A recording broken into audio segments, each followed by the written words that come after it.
2025 সাল, ঈদের দিন রাতে বউ নিজ হাতে মেহেদি দিল। ছেলে মেয়েদের হাতে মেহেদি দিল যখন তারা ঘুমাচ্ছিল। দিন সকালে তারা ঘুম থেকে উঠে বউ শাশুড়ি মিলে ঈদের রান্নাবান্না নিয়ে ব্যস্ত হয়ে পড়ল। আমি আমার ছেলে মেয়েকে নিয়ে গোসল করতে গেলাম। সেখান থেকে এসে নতুন জামা পরে মসজিদে গেলাম।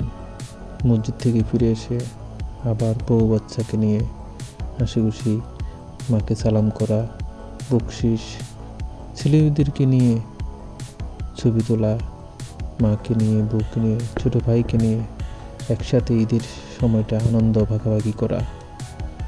জানি না এই সময়গুলো ভবিষ্যতে হবে কি না, তবে আলহামদুলিল্লাহ বউ বাচ্চা মা ভাইকে নিয়ে একসাথে ঈদের কাটানো দিনগুলো হয়তো একদিন স্মৃতি হয়ে থাকবে।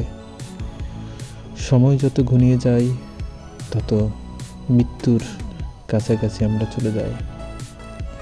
তারপর দোয়া করি সবাই যেন সুখে থাকে। আল্লাহ হাফেজ। My dear, you look very beautiful.